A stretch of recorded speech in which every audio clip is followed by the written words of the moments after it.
आप सभी का एक बार फिर से स्वागत है आपके अपने चैनल डाक मैथ में। आज की वीडियो में हम देखेंगे रेलवे के प्रीवियस ईयर के प्रश्नों को, जो एक महत्वपूर्ण प्रश्न होंगे और बड़ी ही सटीकता के साथ और स्वच्छता के साथ आपको इसका सॉल्यूशन कराया जाएगा। बस आपको बेटा वीडियो लास्ट तक देखनी है। तो शुरुआत करते हैं आज के सेशन का। तो आज के सेशन की शुरुआत करते हैं और जिसमें हम इम्पोर्टेंट प्रश्न है बेटा सारे ही। तो पहला प्रश्न देखते हैं। प्रश्न देखिए, ऐसे लिखा है 225 अनुपात 144 का सब डुप्लीकेट अनुपात क्या होगा। इस सब डुप्लीकेट अनुपात क्या होता है पहले मैं आपको बताऊं। जैसे एक नंबर है आपका 225 और यहाँ अनुपात लगा है और फिर लिखा है 144। 225 और 144, इसका हमें सब डुप्लीकेट रेशियो निकालना है। सब डुप्लीकेट रेशियो बेटा, सब डुप्लीकेट रेशियो का मतलब ये होता है कि जो भी नंबर दिए हैं उनका रूट निकाल दो। जैसे 225 अनुपात 144। अब तुम बताओ 225 किसका वर्ग होता है, तो आप बोलेंगे 15 का। 144 किसका वर्ग होता है, तो आप बोलेंगे 12 का। ये तो ऑप्शन है या तो 12 और 15 ही दिया होगा। अगर ये नहीं मिलता है तो आप इसको सरल कर सकते हैं। बाकी आपका जो आंसर है बेटा वो 15:12 ही है। तो प्रश्न में आपको ये दिखाई दे रहा होगा 15:12। बेटा अब देखो, थोड़ा सा मैं आपको समझाऊं इसमें। अगर आपसे सब डुप्लीकेट पूछा है तो आप डायरेक्टली क्या करेंगे, उसका बेटा स्क्वायर रूट ले लेंगे। मान लो आगे चल के अगर तुमसे पूछा है सब ट्रिप्लीकेट ट्रिप्लीकेट रेशियो, ऐसी कंडीशन में बेटा आपको दोनों नंबर का क्यू रूट लेना होगा। इस तरीके से मान लो एक एक्स है तो यहाँ क्यू लगा देना अनुपात, दूसरा अगर वाई है तो यहाँ पर क्यू लगा देना। उसके साथ एक कॉन्सेप्ट जैसे मैं बता दूं आपको कैसे आएगा प्रश्न। जैसे मान लो 64 अनुपात 125।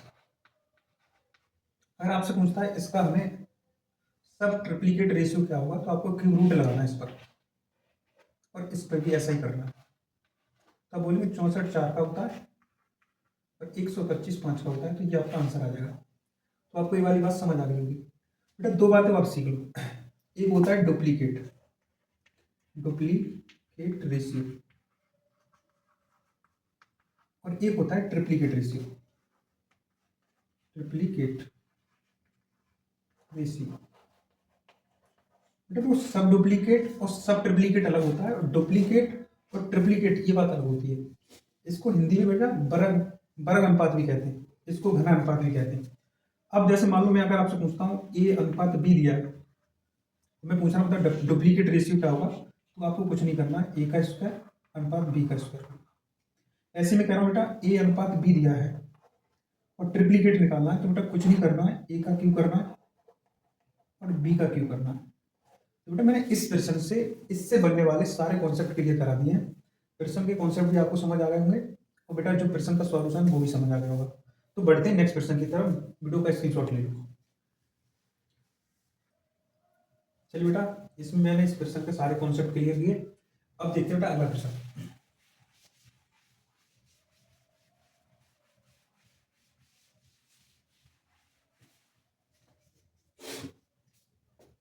अगला प्रश्न देखिए, एक लड़का अकेले किसी कार्य को 10 दिन में पूरा कर सकता है, लेकिन अपने दोस्त की सहायता से वह इस कार्य को 6 दिन में पूरा कर सकता है। उसका दोस्त अकेले कार्य को कितने दिन में पूरा कर सकता है। तो सिंपल सा सवाल है बेटा, तुम मुझे बताओ, जब मान लो लड़का ए है, वो लड़का ए है और किसी कार्य को बेटा 10 दिन में करता है, और अपना दोस्त है उसका, उसको हम बी मान लेते हैं, और ए और बी दोनों मिलकर करते हैं, तो बेटा 6 दिन लग जाते हैं। और इस प्रकार टोटल वर्क कितना आएगा, तो आप बोलेंगे 30 आ जाएगा। बताओ ये पूरा काम 10 दिन में करता है तो हर दिन कितना करता होगा, 3 करता होगा। ये दोनों मिलकर पूरा काम 6 दिन में करते हैं तो हर दिन कितना करते होंगे, तो बेटा 5 करते होंगे, हर दिन 5 करते होंगे। तो मुझे ये बताइए, अगर लड़के की क्षमता 3 है और दोनों की मिला की क्षमता 5 है, तो आप ये नहीं कह सकते कि दोस्त है उसकी क्षमता 2 होगी, यानी कि बी की क्षमता कितनी होगी, 2 होगी। अब इसी 2 क्षमता के साथ हमें 30 काम कराना है। कितना, 30।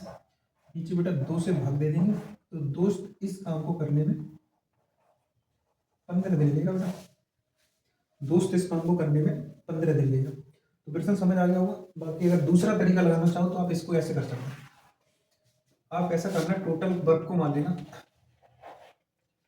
टोटल वर्क आप 100 मान लेना, 100%। और लड़का अकेले बेटा 10 दिन में करता है, तो 10 का मतलब होता है एक दिन में 10%। लड़का एक दिन में कितना करेगा? 10%।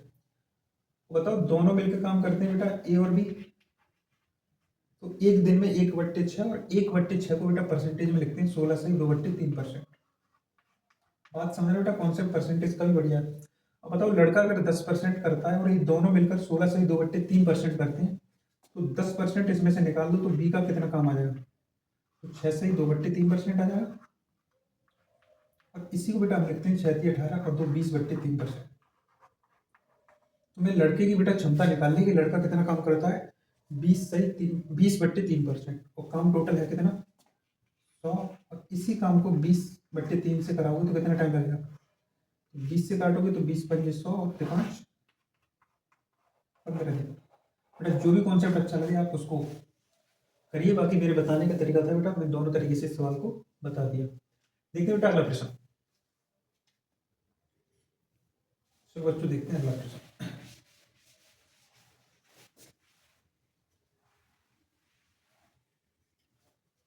देखिए बेटा अगला प्रश्न कुछ इस प्रकार से दिया है कि एक गांव की कुल जनसंख्या 4000 है। इनमें से पुरुषों और महिलाओं की संख्या क्रम से 10% और 20% की वृद्धि होने पर गांव की जनसंख्या 4500 हो जाती है।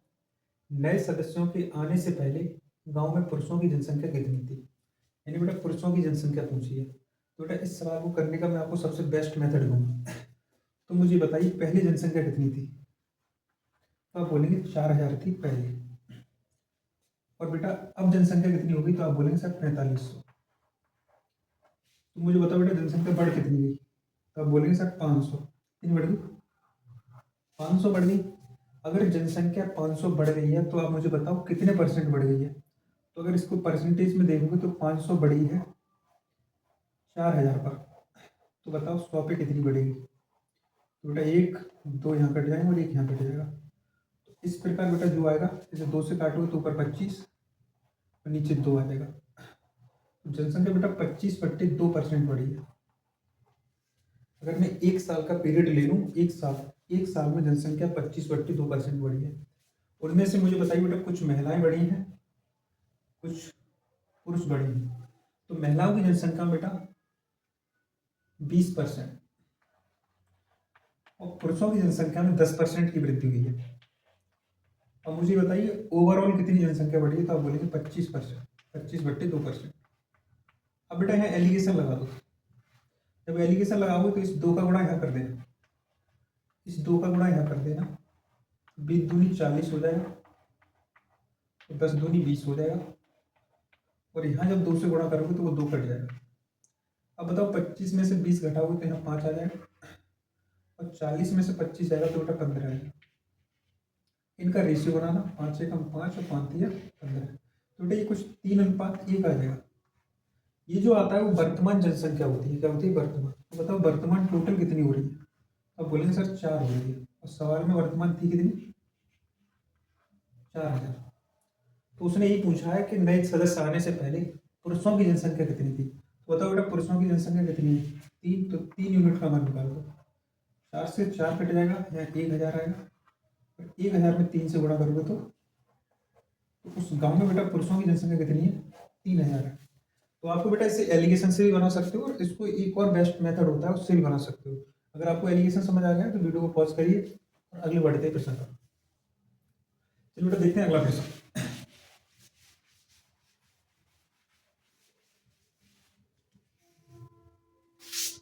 अगला प्रश्न देखिए बेटा, एक आदमी ने एक पंखा खरीदा जिसका मुद्रित कीमत 200 थी। अगर उसे 30% और 20% की 2 क्रमिक छूट मिलती तो उसे पंखे के लिए कितने रुपए का भुगतान किया होता? सिंपल सवाल है बिल्कुल बेटा। तो मुझे बताओ पंखे का अंकित मूल्य है कितना? तो आप बोलेंगे सर 200 रुपये। पहली छूट अगर 30 की है तो बेटा बेचा कितने में होगा? 70 में। और दूसरी छूट अगर 20 की है तो बेचा कितने में होगा? अब बोलेंगे सर 80 में। बस सिंपल सी कैलकुलेशन है, इससे दोनों जीरो कट जाएंगे। इसको बेटा 20 से काट दो, 20 चौक 80 और 20 पंजे 100 हो जाएगा। इससे 5 से काटोगे तो 5 से बेटा 14 बार में कट जाएगा। अब बेटा बचा क्या, 2 गुणा 14 और गुणा बेटा 4, तो ये कितना हो जाएगा बेटा, 14 चौक 56 और 56 में 2 से गुणा कर दो, 6 दूनी 12 और 5 दूनी 10 और 11। तो बेटा उस व्यक्ति ने उस वस्तु को बेचा है 112 रुपये में। कितने में? 112 रुपये में बेचा है। तो सिंपल सी कैलकुलेशन थी, आरआरबी एनटीपीसी में पूछा था। बढ़ते बेटा नेक्स्ट क्वेश्चन की तरफ। चलो बच्चों देखते हैं अगला प्रश्न।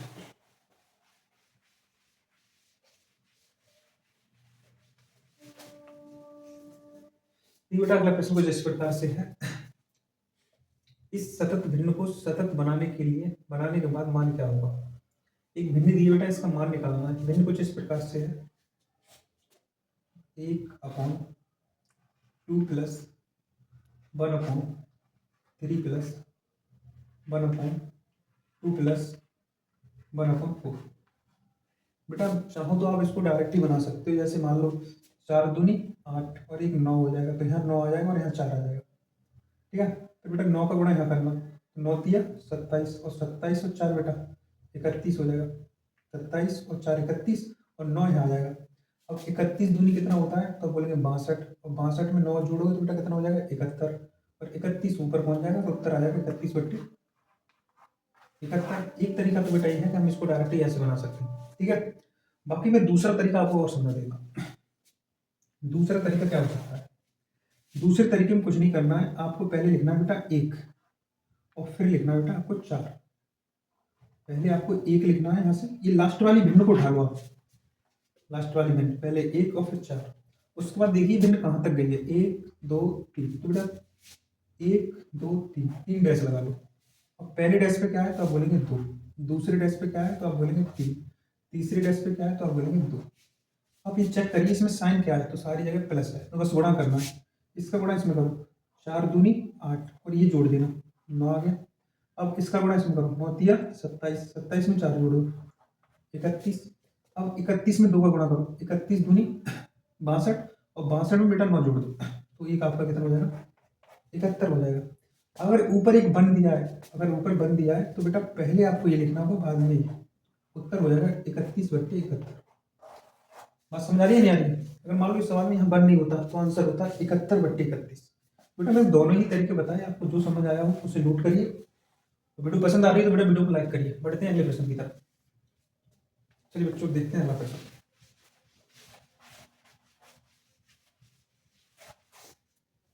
कि एक डीलर एक वस्तु को उसके अंकित मूल्य पर 18% छूट देकर 123 रुपये में बेचता है। यह जो है इसे अंकित मूल्य पर बेचता तो उसे 25% का लाभ होता। वस्तु का क्रय मूल्य ज्ञात करें। देखिए बेटा कैसे हम सवाल को करते हैं, देखो ध्यान से। एक डीलर है कि अंकित मूल्य पर 18% की छूट देता है। मान लो हमने अंकित मूल्य मान लिया बेटा 100 रुपये। एक मिनट, मान लो हमने अंकित मूल्य मान लिया बेटा 100 रुपये। एमपी क्या मान लिया 100 रुपये। और मान लो बच्चों में इस पर 18% की छूट दे दूं तो आप बोलेंगे आपने बेचा है सर 82 में, तो ये क्या होगा सेलिंग प्राइस। अंकित मूल्य पर जब भी छूट दी जाती है तो बेटा जो भी आता है वो होता है विक्रय मूल्य। और सवाल में ये कह रहा है विक्रय मूल्य 82 नहीं 123 है, तो मैं कह सकता हूँ ये 123 किसके बराबर है, तो आप बोलेंगे 82 के बराबर। अगर 123 82 के बराबर है तो आप ये बता सकते हैं अंकित मूल्य क्या होगा, तो 100 का गुणा कर सकते हैं। क्लियर। अब सवाल में कह रहा है या तो उससे अंकित मूल्य पर बेचता, यानी कि 100 पे ही बेच देता, जैसे यहाँ से इसकी तुलना कर दी 100 का मान निकाल लिया। या तो है बेटा अंकित मूल्य पर ही बेचता तो उससे 25% का लाभ होता। बेटा 25% का मतलब क्या होता है, तो आप बोलेंगे सर 25% का मतलब होता है 1/4। क्या होता है बेटा 1/4। तो मैं ये कह सकता हूँ अगर ये 1/4 होता है, यदि कोई वस्तु अगर 4 की खरीदी है तो 1 बढ़ा के बेची होगी। 4 की खरीदी है तो 1 बढ़ा के, यानी 4 में खरीदी है तो बेची कितने में, तो आप बोलेंगे बेची है सर 5 में, 5 में बेची होगी। तो पूछा क्या सवाल में, वस्तु का क्रय मूल्य ज्ञात करें। तो पूछा वस्तु का क्रय मूल्य ज्ञात करें। ये जो है इसे अंकित मूल्य पर बेचता है तो उसे 25% का लाभ होता है। तो मैं ये कह सकता हूँ बेटा ये 4 है वो तो इसका क्रय मूल्य है, और अंकित मूल्य है वो बेटा इसके एसपी के बराबर है, तो मैं कह सकता हूँ ये वैल्यू बेटा 5 के बराबर होगी। ये वैल्यू 5 के बराबर होगी, आपसे 4 की वैल्यू पूछिए तो ऊपर 4 लगा दो। अब इस कैलकुलेशन बेटा फर्दर ही सॉल्व करिए। आप इसको काटें बेटा 41, 41 दूनी 42, 82 और 41 दिया होता है बेटा 123 और बेटा 5 से इसे काट दो, 5 दूनी 10 और 2 से आप इसे काटेंगे तो आएगा 10। अब बेटा 3 चौक 12, 12 गुणा 10, तो हम कह सकते हैं उस वस्तु का जो क्रय मूल्य होगा बेटा वो 120 रुपये होगा। बात बेटा समझ आ गई होगी, सिंपल सा सवाल था। प्रश्न को नोट करिए, बढ़ते हैं अगले प्रश्न की तरफ। चलिए बेटा ये प्रश्न समझ आ गया होगा, देखते हैं अगला प्रश्न।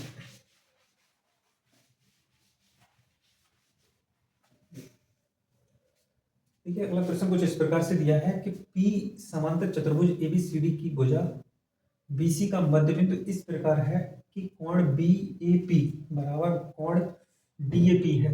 यदि AD बराबर 10 सेंटीमीटर तो CD का मान ज्ञात करें। ये बेटा समांतर चतुर्भुज की कंडीशन आप अच्छी तरह से जानते होंगे। समांतर चतुर्भुज कुछ इस प्रकार से होता है। ये कोई बेटा मान लिया हमने समांतर चतुर्भुज है, A B C और D। ABCD एक समांतर चतुर्भुज है। समांतर चतुर्भुज की भुजा BC का मध्यबिंदु इस प्रकार है। बेटा BC का मध्यबिंदु B और C, BC का मध्यबिंदु मान लो यहाँ पर, BC का मध्यबिंदु इस प्रकार है। एक मिनट, इसको बेटा ऐसा करो, इसको दोबारा से बनाओ, इस चित्र को थोड़ा सा दोबारा से बनाओ। ये कोई समांतर चतुर्भुज है इस प्रकार से, और इसको A B C और D। दिक्कत कुछ नहीं थी बेटा, वैसे भी हो जाता। फिलहाल इस तरीके से अरेंज करिए ABC। सवाल में कह रहा है BC का मध्यबिंदु, बेटा BC पर कोई एक मध्यबिंदु है यहाँ पर बिल्कुल बीचों बीचों, इस प्रकार है कि कोण BAP, BAP यानी जहां ये जो मध्यबिंदु है वहां पे एक बिंदु है बेटा जिसका नाम है P। BC का मध्यबिंदु क्या है P। अब इसको मिला दो बेटा BAP, B A और P, बेटा ऐसे मिला होगा। आगे कह रहा है ये कोण बराबर है DAP के, DAP के। मैं कह सकता हूँ ये वाला एंगल जितना है उतना ही ये वाला एंगल है, जितना ये वाला एंगल है उतना ही एंगल ये है। सवाल में कह रहा है AD का मान कितना है। बच्चों आप बोलोगे AD का मान है सर 10 सेंटीमीटर। अगर बच्चों AD का मान 10 सेंटीमीटर है तो आप अच्छी तरह से जानते हैं कि समांतर चतुर्भुज में आमने सामने की भुजाएं बराबर होती हैं, तो आप ये भी कह सकते हैं कि जितना AD है उतना ही BC है। तो बेटा ये वाली भी भुजा क्या हो जाएगी, तो आप बोलेंगे 10 सेंटीमीटर। अगर ये भी 10 सेंटीमीटर है और ये वाला जो बिंदु है इस भुजा का मध्य बिंदु है, तो बेटा ये 5 होगी और ये वाली भुजा भी 5 होगी। यानी B से P तक की दूरी और P से C तक की दूरी कैसी होगी, बराबर होगी। तो कह रहा है CD का मान ज्ञात करें, CD का मान ज्ञात करें। देखिए बेटा ध्यान से, आगे क्या दिया इसमें, CD का मान निकालना है। अब मुझे एक बात बताओ बेटा, ये इस भुजा का मध्य बिंदु है यहाँ पर, ठीक है, और ये यहाँ से इस पे मिला दिया हमने। तो आप एक काम करिए, ये वाला एंगल निकालना है आपको। तो आपने बेटा दो समांतर रेखाओं का कॉन्सेप्ट पढ़ा होगा। जैसे मान लो एक रेखा ये है और एक रेखा ये है। अगर मैं आपसे कहता हूँ इसको एक लाइन इस तरह से काट के जा रही है, एक लाइन इसको इस तरह से काट के जा रही है, यदि ये एंगल थीटा है तो आप बोलेंगे ये वाला एंगल क्या होगा, थीटा होगा। तो मुझे बताइए बेटा ये जो लाइन है ये भी समांतर है, ये भी समांतर है, तो ये वाली लाइन है बेटा वो तो इसको काट रही है ना। अगर ये एंगल थीटा तो ये एंगल भी क्या होगा, थीटा हो जाएगा। और किसी त्रिभुज में अगर दोनों कोणों का मान बराबर है तो ये वाली भुजा और ये वाली भुजा कैसी होगी, बराबर होगी। अगर यहाँ से यहाँ तक की दूरी 5 सेंटीमीटर है तो A से B तक की दूरी कितनी होगी, ये भी बेटा 5 सेंटीमीटर होगी। और समांतर चतुर्भुज में हम कह सकते हैं जितना AB है उतना ही बेटा CD होगा। अब बताओ AB का मान कितना है, 5 सेंटीमीटर, तो बेटा CD का मान क्या आ जाएगा, 5 सेंटीमीटर आ जाएगा। तो इस सवाल का जो आंसर होगा बेटा वो 5 सेंटीमीटर होगा, यानी CD की लंबाई 5 सेंटीमीटर है। ठीक है, तो प्रश्न आपको समझ आ गया होगा। बढ़ते बेटा अगले प्रश्न की तरफ। चलिए बच्चों बढ़ते हैं अगले प्रश्न की तरफ। ये सारे के सारे प्रश्न है बेटा वो सब प्रीवियस ईयर से पूछे गए और मैं बेटा इनको आपको समझाने की पूरी कोशिश कर रहा हूँ। ठीक है, तो आप कमेंट करके बताया करो बेटा इस सेशन कैसा है। देखिए प्रश्न को जिस प्रकार से दिया है कि 360 मीटर की एक ट्रेन एक बिजली के खंभे को 12 सेकंड में पार करती है। 150 मीटर लंबे पुल को पार करने में ट्रेन द्वारा लिया गया समय क्या होगा। तो बेटा ये सवाल सिंपल है। अगर मान लो कोई ट्रेन है मान लो बेटा अगर कोई ट्रेन है और किसी खंभे को पार करे, तो बेटा उसे खंभे को पार करने में जो समय लगता है उससे अपनी लंबाई को तय करने में उतना ही समय लगता है। तो मैं कह सकता हूँ बेटा 12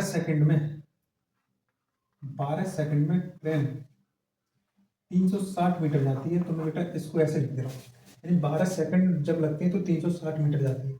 अब मुझे बताओ ये वाली ट्रेन अगर मान लो बेटा इसको ना पार कर दे, किसी बेटा पुल को पार करे, किसी पुल को, मान लो मैं यहाँ पे बना दे रहा हूँ कोई पुल, इस प्रकार बेटा किसी पुल को पार करे। अगर ये किसी पुल को पार करेगी तो बेटा इसको अपनी लंबाई और पुल की लंबाई दोनों दूरियों को पार करना पड़ेगा। तो बताओ इसकी लंबाई कितनी है, तो आप बोलेंगे 360, और पुल की लंबाई कितनी है, तो आप बोलेंगे 150 मीटर। तो मुझे बताओ बेटा 360 और 150, तो आप बोलेंगे 510। तो मैं कह सकता हूँ 12 सेकंड में 360, तो 510 पार करने में कितना समय लगेगा, आप इतना निकाल दें उत्तर आ जाएगा। 0 से 0, 12 और 12 दिया 36, और 3 से बेटा इसे काटोगे तो 70 दिया 51। तो मैं कह सकता हूँ 17 सेकंड जब लगेंगे जब ट्रेन बेटा पुल को पार कर दी। तो ये बेटा मैंने बिल्कुल सिंपल तरीके से आपको समझाया, प्रश्न आपको समझ आ गया होगा। तो बढ़ते बेटा अगले प्रश्न की तरफ। चलिए बेटा बढ़ते हैं अगले प्रश्न की तरफ। यदि किसी प्रश्न में बेटा तुम्हें दिक्कत लगती है तो आप कमेंट करके बताया करो, बाकी आपको सॉल्यूशन बेटा बढ़िया से बढ़िया दिया जाता है। देखिए प्रश्न कुछ इस प्रकार से है, यदि x की घात 4 प्लस 1/(x की घात 4), x की घात 4 प्लस 1/(x की घात 4), इसका मान दिया है बेटा सवाल में 322। तो कह रहा है x की घात 3 माइनस 1/(x की घात 3) का मान क्या होगा। तो बेटा ये भी सवाल कोई ज़्यादा हार्ड नहीं है। अगर आपको ये वाला मान दिया और आप इसको निकालना चाहते हैं डायरेक्टली, आपको ये वाला मान दिया है और आप इसे निकालना चाहते हैं, तो बेटा अंडर रूट लगाइए, और इसका जो भी मान दिया है, मान लो इसका मान ये 322 ना होता और इसका मान मान लो के होता, तो आप केवल बेटा के स्क्वायर प्लस जो के है उसके साथ बेटा आप 2 जोड़ देते, इसका नहीं आता है, के साथ आप 2 जोड़ देते। अब बताओ के का मान है कितना, तो आप बोलेंगे सर 322, और प्लस बेटा 2 और जोड़ोगे तो ये आपका हो जाएगा, इसको बेटा इधर लिख देते, ये हो जाएगा आपका 324। मुझे बताओ बेटा 324 किसका वर्ग होता है, आप बोलेंगे सर 18। तो इस प्रकार बेटा एक्स स्क्वायर प्लस 1/(x² का मान क्या आ गया, एक्स स्क्वायर प्लस 1/(x² का मान 18 आ गया। और आपसे इसका मान पूछा है, जबकि इसका सूत्र होता क्या है, x माइनस 1/(x का whole cube minus 3x minus 1/(x), और यहाँ होता है बेटा प्लस। क्लियर, इसका जो सूत्र होता है वो x माइनस 1/(x का whole cube plus 3x minus 1/(x होता है। तो बेटा मुझे यहाँ से अब x माइनस 1/(x निकालना है, तो उसको निकालने के लिए आप डायरेक्ट करेंगे x माइनस 1/(x बराबर अंडर रूट, इसको अगर आप k मानेंगे तो k माइनस 2 होता है, k माइनस 2। तो x माइनस 1/(x बराबर बेटा k का मान डाल दो 18 माइनस 2, और इस प्रकार बेटा 16 आएगा, और 16 का मतलब बेटा 4 आ जाएगा। तो मुझे बेटा x माइनस 1/(x क्या मिल गया 4। अब इसमें 4 रख दो, 4 का क्यू आएगा प्लस 3 गुणा 4 आ जाएगा, और 4 का क्यू क्या होता है बेटा 64 होता है, प्लस 3 4 12, 64 और 12 बेटा आपका कितना हो जाएगा 76, कितना हो जाएगा 76 हो जाएगा। तो आपके इस प्रश्न का आंसर होगा बेटा 76 is correct, option number C. ये बेटा प्रश्न आपको समझ आ गया होगा, बढ़ते हैं अगले प्रश्न की तरफ। चलिए बेटा देखते हैं अगला प्रश्न।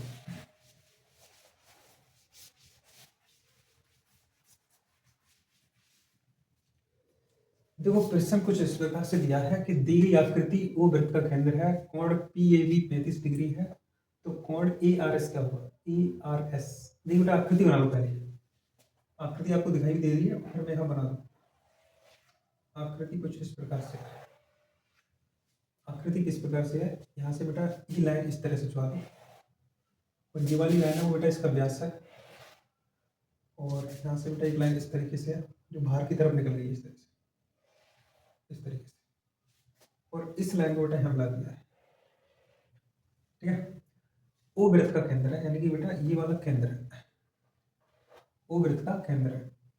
एंगल इसका नाम रखिए पहले ए, यहाँ पर P है, और यहाँ तो है ही बेटा, यहाँ पर B है, और इस स्थान पर R है, और इस स्थान पर बेटा S है, S।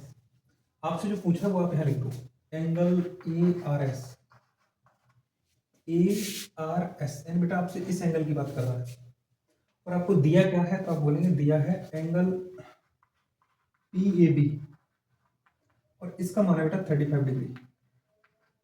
बेटा आप इसमें देखिए PA और B यानी कि बेटा ये वाला एंगल दिया है 35, ये वाला एंगल निकालना है। तब मुझे एक बात बताओ, आपने बेटा पहले से ही एक चीज पढ़ी होगी, अगर कोई अर्धवृत्त दिया है, इस प्रकार कोई वृत्त दिया है और ये कोई सेंटर है यहाँ से, और मैं इसकी तरफ कहीं भी एक कोण एस कर बनाऊं, तो बेटा जो अर्धवृत्त में बना कोण होता है वो कितने डिग्री का होता है, तो हम बोले सर 90 डिग्री का होता है। अगर ये वाला सेंटर है यानी कि ये डायमीटर है, अगर ये व्यास है तो इधर जो एंगल बनेगा वो 90 डिग्री का होगा। तो बेटा ये वाली लाइन भी तो व्यास को ही तो शो कर रही है, ये वाली लाइन, अगर ये वाली लाइन व्यास को शो कर रही है तो पूरा एंगल कितने डिग्री का होगा, तो बोलेंगे 90 डिग्री का। पूरा कितने का होगा, 90 का। और उस 90 में ऊपर कितने का है, 35 का, तो आप बोलेंगे अंदर की तरफ होगा सर 55 डिग्री। कितना होगा, अंदर 55 डिग्री हो जाएगा, सिंपल है। और अंदर होगा आपका 55 डिग्री। और आपको बेटा मान कौन सा निकालना है, तो बोलेंगे मुझे ये वाली वैल्यू निकालनी है।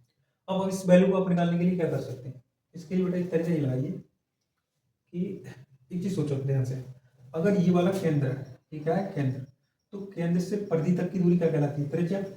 अगर ये वाली त्रिज्या होगी तो बेटा ये भी तो त्रिज्या होगी। और किसी त्रिभुज की अगर दो भुजाएं बराबर होती हैं तो दो कोण भी बराबर होते हैं। किसी त्रिभुज की अगर दो भुजाएं ये बराबर हो रही हैं तो बेटा इसके ये वाले और ये वाले कोण बराबर होते हैं। अगर ये 55 तो बेटा ये भी क्या होगा, 55 ही होगा। अगर ये 55 हो गया और आपको तो बेटा अंदर वाला पता चल गया 55 है, आपको बाहर वाला निकालना है, तो बाहर वाला हम कैसे निकालेंगे, पूरा किसी रेखा पे बना हुआ कोण कितना होता है, तो बोलेंगे 180। पूरा किसी रेखा पे बना कोण 180, उसमें से बेटा ये वाला भाग कितना है, 55, तो इसमें से 55 कम कर दो, और 55 कम करोगे तो यहाँ बेटा 5 और यहाँ बेटा 2 और यहाँ बेटा 1। तो बेटा जो एंगल जो बाहर की तरफ निकल के आ रहा है वो एंगल आ रहा था 125 डिग्री। बेटा मैंने पूरी कोशिश की इस प्रश्न को आपको समझाने के लिए, ठीक है। तो इसका करेक्ट आंसर होगा बेटा 125 डिग्री, ठीक है। बढ़ते बेटा अगले प्रश्न की तरफ। चलिए बेटा इसको साफ करते हैं।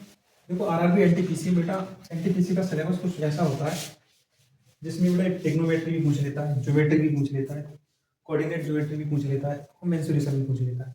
जैसे बेटा आपको इन टॉपिकों पर कमेंट बनानी होगी, क्योंकि प्रश्न पूछने का लेवल आप देख रहे हो कैसा पूछा जाता है। फिलहाल हार्ड नहीं है, बट जिस बच्चे का बेस ही नहीं बना है तो बेटा उसको तो ये सब हार्ड है, ठीक है। देखिए बोर्ड पर आपको एक प्रश्न और दिखाई दे रहा है कि तथा एल एक काम को अकेले 15 और 20 दिनों में कर सकते हैं।